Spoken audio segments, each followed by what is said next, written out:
अप्रैल 2022 से लेकर अब तक की इमरान खान के खिलाफ सबसे बड़ी और बुरी खबर क्या हो सकती है? क्या उन्हें गिरफ्तार किया गया वो बुरी खबर थी? नहीं। क्या उनकी हुकूमत गिराई गई वो बुरी खबर थी? नहीं। उनके खिलाफ बहुत सारे मुकदमात बने, क्या वो बुरी खबर थी? नहीं। बल्कि उनके खिलाफ अब तक की जो मैं बुरी खबर समझता हूँ वो ऐसी खबर है कि जब भी किसी इंसान के ऊपर उसको इखलाकी तौर पे उस पर जब हमला किया जाए तो वो न सिर्फ अंदर से टूट जाता है बल्कि हालात के ख़ुद को रहमो करम पर छोड़ देता है। ऐसी ही खबर आज सामने आई है इमरान खान और बुशरा बीबी से मुतालिक, जिसमें अब उनकी जो उनका मालूम होगा कि वो कितने बहादुरी के साथ इन हालात का मुकाबला करते हैं, क्योंकि अब तक की सबसे बुरी खबर और फैसला सुना दिया गया है। इस वीलॉग में बहुत अहम इंकशाफात मैं करने जा रहा हूँ, आप मेरे साथ रहिए। बिस्मिल्लाहिर्रहमानिर्रहीम, अस्सलाम वालेकुम। मैं हूँ फ़याज़ महमूद और आप देख रहे हैं फ़याज़ महमूद यूट्यूब चैनल। इस वक्त इमरान खान मुख्तलिफ़ केसेस की जद में हैं। उनके खिलाफ दहशत गर्दी से लेकर बगावत और बगावत से लेकर तोड़ फोड़ हमलों और न जाने कितने ही मुकदमात उनके खिलाफ दर्ज हो चुके हैं और वो एक के बाद दूसरी अदालतों के चक्कर काट रहे हैं। भले करप्शन की बात कर ली जाए, भले तोशाखाना की घड़ियों की बात कर ली जाए या फिर तोशाखाना फौजदारी कार्रवाई केस की बात कर ली जाए, एक से बढ़कर एक मुकदमा बना। इमरान खान पेश होते रहे, अदालतों में आते रहे और मुस्कुरा कर यहाँ से जाते रहे। इवन कि जिस दिन गिरफ्तार हुए उसके बाद भी जो सिचुएशन थी वो बड़े पुरएतमाद दिखाई देते थे। लेकिन आज का जो अदालती फैसला है, क्या इस फैसले के बाद भी ये एतमाद बरकरार रहेगा? क्या उसी तरह इमरान खान अदालतों में आकर हालात का सामना करेंगे जिस तरह वो पहले कर रहे थे? आज के इस वीलॉग में बड़ा कुछ अहम होने जा रहा है और मैं कुछ चीज़ें आपके सामने रखता हूं, लेकिन इस सबसे पहले मुफ्ती सईद का मैं एक आपके सामने बयान रख देता हूं। और वो बयान क्या है? वो बयान है जो ये मुफ्ती सईद कौन है? मुफ्ती सईद वो शख्स हैं जिन्होंने बुशरा बीबी और इमरान खान का निकाह करवाया था। पहले आप उनकी स्टेटमेंट सुनिए, फिर मैं आज की खबर पे बढ़ूंगा और चीज़ें आपके सामने रखता जाऊंगा। जैसे जैसे वीडियो हमारी आगे बढ़ेगी आपको चीज़ें समझ आती जाएंगी और आपको मालूम होगा कि मैं आज की इस खबर को सबसे बुरी खबर क्यों करार दे रहा हूँ। जनाब मुफ्ती सईद अहमद साहब ने कोर्ट में एक स्टेटमेंट रिकॉर्ड करवाई थी और उन्होंने बताया था कि 1 जनवरी 2018 को इमरान खान साहब की उन्हें कॉल आती है और वो फ़ोन पे उनके साथ रब्ता करते हैं। वो कहते हैं कि इमरान खान से मेरे बड़े अच्छे ताल्लुकात थे और मैं उनकी कोर कमेटी का मेंबर था और मुझसे कहा गया कि मेरा निकाह बुशरा बीबी से पढ़वा दो, निकाह पढ़ाने के लिए हमें लाहौर जाना है। वो कहते हैं कि जी मैंने बुशरा बीबी के साथ एक ख़ातून ने ख़ुद को बुशरा बीबी की बहन ज़ाहिर किया। ख़ातून से मैंने पूछा कि क्या बुशरा बीबी का निकाह शरई तौर पर हो सकता है? ख़ातून ने बताया कि बुशरा बीबी के निकाह की तमाम शरई जो शराइत हैं वो मुकम्मल हैं। इमरान खान और बुशरा बीबी का निकाह पढ़ाया जा सकता है। फिर वो कहते हैं कि 1 जनवरी 2018 को इन ख़ातून की यकीन दहानी पर मैंने इनका निकाह पढ़ा दिया। ताहम इमरान खान ने मुझसे फरवरी 2018 में दोबारा रब्ता किया और दरख्वास्त की कि बुशरा बीबी से दोबारा निकाह पढ़ाना है।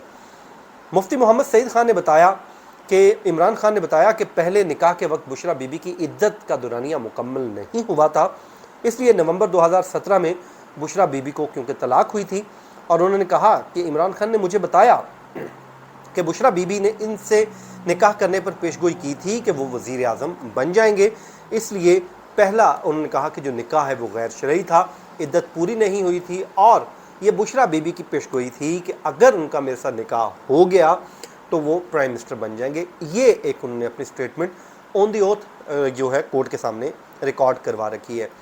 फिर वो कहते हैं कि जी मैंने ये भी कहा कि इमरान खान और बुशरा बीबी ने सब जानते हुए निकाह और शादी की तकरीब मुनक्कद की। इमरान खान और बुशरा बीबी का निकाह गैर कानूनी है जो कि सिर्फ और सिर्फ पेशगोई की वजह से हुआ था। इमरान खान और बुशरा बीबी के निकाह खान का जब बयान कलम बंद हुआ तो उसके बाद अदालत ने इस पे समाअत जो है अर्जन की थी और उसके बाद हुआ क्या कि अदालत ने इस दरख्वास्त के ऊपर फैसला महफूज कर लिया था। सिविल जज थे नसरुल मिनल्लाह साहब, उन्होंने ये फैसला महफूज किया था और बाद में ये फैसला जब सुनाया तो अदालत ने इस दरख्वास्त को नाकाबिल समाअत करार दे दिया था और कहा था कि ये इस अदालत का दायरा इख्तियार नहीं बनता क्योंकि निकाह लाहौर में हुआ है और इसलिए ये हो नहीं सकता। लेकिन दरख्वास्त गुजार मोहम्मद हनीफ जो शहरी हैं, उनके वकील का मौक़िफ़ था कि जनाब ये दायरा इख्तियार बनता है क्योंकि बनी गाला में भी हुआ निकाह, तो ये दायरा इख्तियार भी बनता है और लाहौर का भी बनता है। बहरहाल ये उनकी दरख्वास्त डिसमिस हुई और ये इमरान खान साहब के लिए एक रिलीफ था, जो कि केस ख़त्म हो गया। अब आगे आ जाएं, आगे क्या होता है।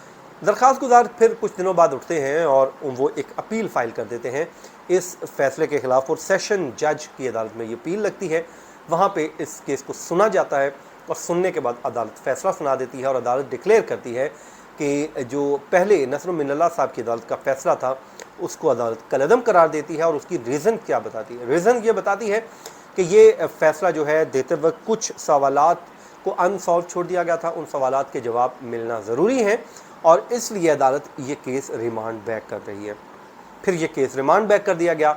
अब यहाँ पर सब कहानी में नया ट्विस्ट आता है, क्योंकि जब वो वापस आए तो जज साहब का ट्रांसफ़र तो पहले ही हो चुका था और नए जज साहब सिविल ये मजिस्ट्रेट हैं, जुडिशल मजिस्ट्रेट हैं, जिनका नाम है कुदरतुल्लाह साहब।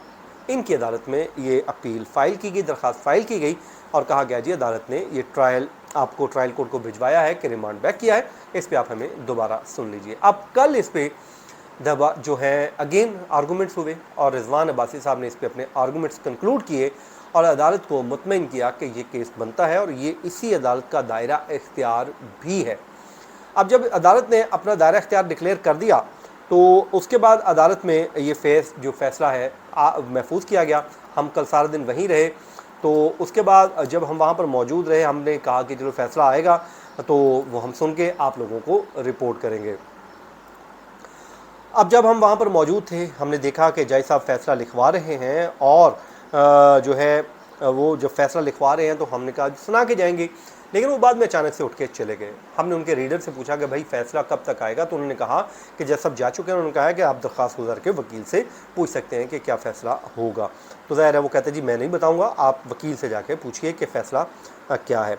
उसके बाद जनाब ये मामला ख़त्म हो गया। आज सुबह अदालत ने यह फ़ैसला अनाउंस कर दिया और जिसमें अनाउंसमेंट करते हुए ये कहा कि जनाब ये जो दरख्वास्त है वो काबिल समात है। अब आपको समझ आई होगी कि इतनी तमहीद बांधने का मकसद क्या था। दरख्वास्त काबिल समात करार दी गई, इमरान खान और बुशरा बीबी को इस पे नोटिस जारी कर दिया और 20 जुलाई को इस केस को समात के लिए मुकर्रर कर दिया। अब गैर शरई निकाह, आप अल्फाज सुनिए, लफ्ज़ क्या है? गैर शरई निकाह। हमारे यहाँ आपको पता है कि इखलाकियात के ऊपर बड़ा कुछ मैटर करता है।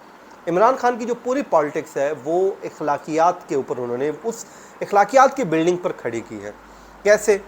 दूसरों को वो समझते हैं, वो कहते हैं कि वो ठीक नहीं है, वो चोर हैं, वो उनमें हर ऐप पाया जाता है, जबकि वो ख़ुद जो है इमरान खान साहब वो अब कहते हैं कि मैं ईमानदार हूँ, मेरे अंदर ये कोई फॉल्ट नहीं पाया जाता, इखलाकी तौर पर भी मैं रियासत को चलाने का जवाज़ रखता हूँ। ये एक उनका नैरेटिव है, इसी बयानी के ऊपर उनकी पॉलिटिक्स खड़ी है। अब जब गैर शरई निकाह की ख़बरें चलेंगी, बातें होंगी, मुख्तलिफ़ किस्म की माइंड सेट लोगों का बनेगा, तो ज़ाहिर है इस पे तरह तरह की बातें होंगी, चौकों चराहों में इस तरह की बातें होंगी और एक कहानी जो है वो लोग फैलाएंगे। ज़ाहिर है इसका इखलाकी तौर पे मेंटली इंसान के ऊपर बड़ा असर पड़ता है। कोई भी कहे कि नहीं पड़ता तो फ़र्क पड़ता है। कल को अगर फ़ैसला आ जाता है और इस फैसले में भी उनके ख़िलाफ़ आ जाता है तो फिर वो कहाँ पर खड़े होंगे। तो मैं ये समझता हूँ कि अब तक का सबसे बुरा कोई फ़ैसला आया है इमरान खान के लिए तो वो उनको यही समझना चाहिए कि ये उनके लिए सबसे बुरी खबर है। बहरहाल देखते हैं अदालत क्या फ़ैसला देती है। आने वाले दिनों में जब ट्रायल कंक्लूड होगा तो उसके बाद असल में चीज़ें सामने आएंगी। अगर अदालत से उनको सर्टिफाइड मिल जाता है कि ये बिल्कुल फ़ैसला दुरुस्त है, बाकी लाहौर हाई कोर्ट का निकाह के वाले से बड़ा वाज़ेह फ़ैसला मौजूद है, लेकिन फिर भी ये फ़ैसला अदालत ने करना है, उसके बाद चीज़ें मालूम होंगी। तो नाज़रीन ये था आज का हमारा वीलॉग। अपनी दुआओं में याद रखिए। मुझे दीजिए इजाज़त। अल्लाह निगहबान।